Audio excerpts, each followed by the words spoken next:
चलिए, तो आज का जो टॉपिक है उसका नाम है कोलिगेटिव प्रॉपर्टी, जिसमें हम लोग डिस्कस करेंगे ऑस्मोटिक प्रेशर। इसमें हम देखेंगे कि ऑस्मोटिक प्रेशर कैसे कोलिगेटिव प्रॉपर्टी है, कहां कहां ऑस्मोसिस होता है, कहां ऑस्मोटिक प्रेशर का यूज होता है, क्या इससे इसका एक्सप्रेशन है, इससे रिलेटेड चीजें हम लोग देखेंगे इसमें। चलिए, आप लोगों ने डिफ्यूजन का नाम तो सुना होगा ना। डिफ्यूजन, अगरबत्ती जलाते हैं, देखते हैं क्या होता है, एक जगह जलाते हैं और पूरा घर स्मेल से भर जाता है, जरूर देखा होगा। इसको हम क्या कहते हैं, इस प्रोसेस को, इसको कहते हैं डिफ्यूजन। ऐसा ही एक प्रोसेस है जिसको हम ऑस्मोसिस कहते हैं, लेकिन इससे डिफ्यूजन से अलग है। तो क्या है ये, इसे समझने के लिए हम एक दो एग्जाम्पल लेते हैं। आपने कभी रेजिन को पानी में भीगने के लिए रख देते हैं तो देखते हैं कि सुबह में, रात में रख देते हैं, सुबह में श्वेल होकर बड़ा बड़ा रेजिन हो जाता है, किशमिश बड़ा बड़ा हो जाता है। पानी में भिगो दिया, पानी में रख दिया, सुबह होकर बड़ा बड़ा हो गया। यदि एग्स के आउटर कवरिंग को हटाकर, जो व्हाइट वाला जो सेल होता है हटाकर, यदि उसे डिस्टिल वाटर में रख दिया जाए तो वो भी स्वेल हो जाएगा। यदि उसी कवरिंग को हटाकर, एग्स की आउटर कवरिंग को हटाकर यदि NaCl सॉल्यूशन में डाल दिया जाए तो श्रिंक हो जाता है। क्या हो रहा है, ये सब जो एग्जांपल्स मैंने दिया उसमें क्या हो रहा है, चलिए आप लोग क्या अनुमान कर सकते हैं, हम भी वैसे ही अनुमान करते हैं। रेजिन स्वेल हो गया, इसका मतलब है कि पानी उसके अंदर आ गया, वाटर। एग स्वेल हो गया डिस्टिल्ड वाटर में, तो वाटर जो है उसके अंदर आ गया। एग श्रिंक हो गया NaCl सॉल्यूशन में, सिकुड़ गया, इसका मतलब है कि उसमें से पानी जो है वो बाहर निकल गया। एग के अंदर जो पानी था वो बाहर निकल गया, इसलिए वो श्रिंक हो गया। ये तीनों जो एग्जाम्पल है ये ऑस्मोसिस ही हुआ है इसमें। अब चलिए इसमें टेक्निकल देखते हैं कि इसमें क्या हुआ है, ऑस्मोसिस होता क्या है। तो इसमें तीनों इंसिडेंट्स में नेट फ्लो ऑफ सॉल्वेंट हुआ है through a membrane which is called semi permeable membrane. इस तीनों केस में हुआ है, नेट फ्लो ऑफ सॉल्वेंट हुआ है। और नेट फ्लो ऑफ सॉल्वेंट कैसे हुआ है, किधर से किधर हुआ है, क्या कंडीशन है। तो दो कंडीशन है, एकदम ध्यान रखना है। इसमें क्या होता है ऑस्मोसिस में कि मोर वाटर कंसंट्रेशन से लेस वाटर कंसंट्रेशन की तरफ सॉल्वेंट का फ्लो होता है थ्रू सेमी परमेबल मेम्ब्रेन। या दूसरे वर्ड्स में देखें तो लेस कंसंट्रेटेड सॉल्यूशन से मोर कंसंट्रेटेड सॉल्यूशन में सॉल्वेंट का फ्लो होता है थ्रू सेमी परमेबल मेम्ब्रेन। ठीक है, इस प्रोसेस को हम ऑस्मोसिस कहते हैं। चलो, आपने एक वाच किया कि एग्स में एक स्वेल हो गया था, डिस्टिल वाटर में रख दिया था तो एक स्वेल हो गया था। तो जिसमें सॉल्वेंट बाहर चला गया, जिसमें अंदर आ गया, उसे हम एंडो ऑस्मोसिस कहते हैं। और जिसमें वाटर बाहर चला गया, जो श्रिंक हो गया था, एग्स के अंदर का जो सॉल्वेंट था वो बाहर चला गया, तो इस प्रोसेस को हम एंडोऑस्मोसिस कहते हैं। Very clear. इसमें भी ऐसा हो सकता है कि दोनों तरफ जो सॉल्यूशन है उसका ऑस्मोटिक, उसका जो है कंसंट्रेशन सेम हो सकता है। चलिए भाई, अब तो सेम हो गया, हम तो लेस और हाई की बात कर रहे थे। हां, तो ऐसे सिचुएशन में ये जो दोनों का कंसंट्रेशन यदि सेम होता है तो इसको हम आइसोटोनिक सॉल्यूशन कहते हैं। और इसमें ऑस्मोसिस नहीं होगा, इसमें ऑस्मोसिस नहीं होगा क्योंकि दोनों का कंसंट्रेशन सेम है। लेकिन दो सॉल्यूशन जिसमें एक का कंसंट्रेशन कम होता है, this is called hypotonic solution. And जिस सॉल्यूशन का कंसंट्रेशन ज्यादा होता है, मोर होता है, उसको हम हाइपरटोनिक सॉल्यूशन कहते हैं। Hypertonic solution. Very clear. चलिए अब हम एक बात करते हैं, एक डायग्राम के साथ इसको समझते हैं। चलिए एक फिगर आपने यहां पर आप देख रहे हैं, एक तरफ एक क्या है, डिवाइस है, या समझिए कि एक जो है बोतल है जिसमें यहां बीच में सेमी परमेबल मेम्ब्रेन लगा हुआ है। एक तरफ सॉल्यूशन है, दूसरी तरफ सॉल्वेंट है, और यहां पर पिस्टन लगा हुआ है। तो नॉर्मल क्या होगा कि सॉल्वेंट पार्टिकल इधर लेस कंसंट्रेटेड सॉल्यूशन है या सॉल्वेंट है, कंसंट्रेशन कम है, तो इधर से इस तरफ फ्लो होगा, यानी पिस्टन जो है ऊपर के तरफ जो है आगे बढ़ेगा। नेट लेस कंसंट्रेशन से हाई कंसंट्रेशन की तरफ फ्लो हो रहा है, चाहे हम मोर वाटर कंसंट्रेशन से लेस वाटर कंसंट्रेशन की तरफ जो है सॉल्वेंट का फ्लो हो रहा है। तो इस प्रोसेस को हम ऑस्मोसिस कहते हैं। बट यदि यहां पर पिस्टन लगा हुआ है, एक मिनिमम प्रेशर लगा दिया जाए तो यह ऑस्मोसिस रुक भी सकता है। तो जिस मिनिमम प्रेशर से यह ऑस्मोसिस स्टॉप हो जाता है, this is called osmotic pressure.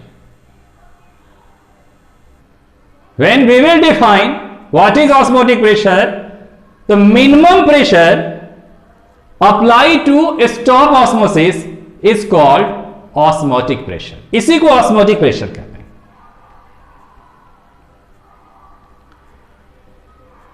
osmotic pressure clear हो गया। अब osmotic pressure को जनरली पाई से डिनोट करते हैं, एंड एक्सपेरिमेंटली ऐसा देखा गया है कि पाई जो है कंसंट्रेशन ऑफ सॉल्यूशन के डायरेक्टली प्रोपोर्शनल होता है। तो लिख सकते हैं पाई डायरेक्टली प्रोपोर्शनल टू सी,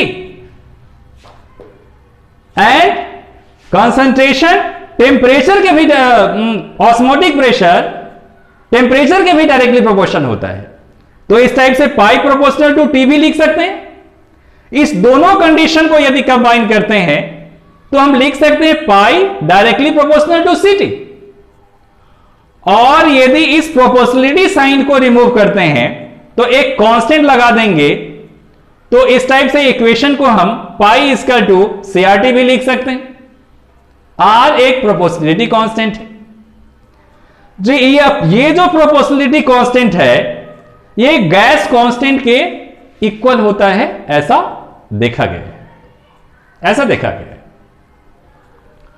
तो इस टाइप से आपने क्या देखा, पाई इक्वल टू सीआरटी एक इक्वेशन हो गया ऑस्मोटिक प्रेशर निकालने का। अब C equal to n by V होता है, moles of solute dissolving mole by volume, this is called concentration. तो मोल्स ऑफ सॉल्यूट और वॉल्यूम ऑफ सॉल्यूशन की बात कर रहे हैं। तो यहां पर जो ऑस्मोटिक प्रेशर है ये मोल्स ऑफ सॉल्यूट पे डिपेंड कर रहा है। इट मीन्स व्हाट, कि जो ऑस्मोटिक प्रेशर है यह एक कोलिगेटिव प्रॉपर्टी हुआ, this is a colligative property. Question यदि पूछा जाता है कि कैसे है आप बताइए, तो आप लिख सकते हैं pi equal to CRT and pi equal to N by VRT। तो n जो पे डिपेंड कर रहा है पाई की value, that is why this is called colligative property. इसलिए जो है इसको हम क्या कहेंगे, कोलिगेटिव प्रॉपर्टी कहेंगे। Very clear. इसमें हम क्वेश्चन भी देख सकते हैं, कैसे क्वेश्चन पूछे जाएंगे। देखिए यहां पर एक लिखा हुआ है क्वेश्चन कि 200 cubic centimetre of an aqueous solution of protein contain 126 gram of protein और osmotic pressure is 2.57 into 10 to the power -3 bar at 300 Kelvin. Calculate molar mass of protein. Solute का जो है मोलर मास फाइंड आउट करना है। Very clear. तो आपने given क्या क्या दे रखा है, वॉल्यूम दे रखा है 200 क्यूबिक सेंटीमीटर, लीटर में कन्वर्ट कर दिया है 0.200 लीटर हो जाएगा। टेम्परेचर 300 केल्विन है। आर की value 0.83 litre bar per mole per kelvin होता है। And pi equal to N by VRT। अभी हम लोगों ने इक्वेशन निकाला था। तो पाई की ऑस्मोटिक प्रेशर आपका क्वेश्चन में दे रखा है 2.5 into 10 to the power -3 equal to n जो है क्या है, मोल्स ऑफ सॉल्यूट, यानी given mass upon molar mass. तो गिवन मास 1.26 है और m जो है उसका मोलर मास है जो हमें फाइंड आउट करना है। इनटू r की वैल्यू 0.83 होता है, इनटू t की वैल्यू 300 है। एंड नीचे जो वॉल्यूम है आपने क्या देखा था, 0.200 लीटर था और इस टाइप से m की वैल्यू 61.022 ग्राम पर मोल हो गया। Very clear. ऑस्मोटिक प्रेशर समझ में आ गया अच्छा से। चलिए अब एक दूसरी बात करते हैं। जो मिनिमम प्रेशर लगाकर आपने ऑस्मोसिस को स्टॉप किया था और उस प्रेशर से यदि ज्यादा प्रेशर हम एग्जर्ट करें, देन व्हाट विल हैपन, सोचिए एग्जैक्टली प्रोसेस रिवर्स हो जाएगा। सॉल्वेंट हाई कंसंट्रेटेड सॉल्यूशन से लेस कंसंट्रेटेड सॉल्यूशन की तरफ माइग्रेट करेगा, लेस वाटर कंसंट्रेशन से मोर वाटर कंसंट्रेशन की तरफ फ्लो होना स्टार्ट हो जाएगा। एंड इस प्रोसेस को रिवर्स ऑस्मोसिस कहते हैं। यानी net flow of solvent from high concentrated solution to low concentrated solution और less water concentrated solution to high concentrated solution through semi-permeable membrane is called reverse osmosis। इसको हम reverse osmosis कहेंगे। फिर से सुनिए, net flow of solvent from more concentrated solution to less concentrated solution और less water concentrated solution to more water concentrated solution through semi permeable membrane is called reverse osmosis. इस चीज को हम क्या कहेंगे, इसको हम रिवर्स ऑस्मोसिस बोलेंगे। Very clear. रिवर्स ऑस्मोसिस का यूज कहां होता है?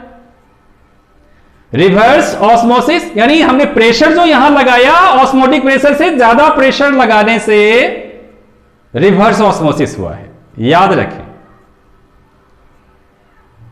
Pressure greater than osmotic pressure that will cause reverse osmosis. जैसे डिसैलिनेशन ऑफ वाटर,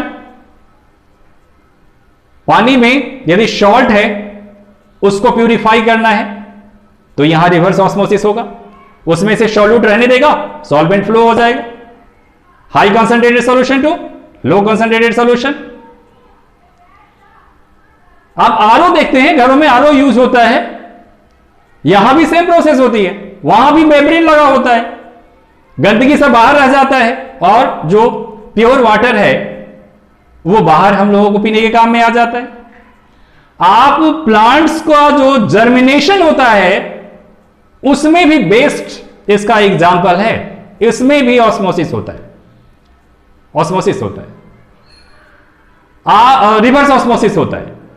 आप देखते हैं कि जो और कहां होता है ऑस्मोसिस, नहीं वो जर्मिनेशन ऑफ प्लांट में ऑस्मोसिस होता है। उसी टाइप से पानी जो है देखते हैं नीचे से ऊपर की तरफ चला जाता है, वो भी ऑस्मोसिस का एग्जाम्पल है। तो इस तरीके से आपने देखा कि ऑस्मोटिक प्रेशर क्या था, इस पे कैसे क्वेश्चंस पूछे जाते हैं, और osmotic pressure, osmosis, reverse osmosis, ये सब देखा। तो चलिए, थैंक्स फॉर वॉचिंग, फिर नेक्स्ट वीडियो में मिलते हैं।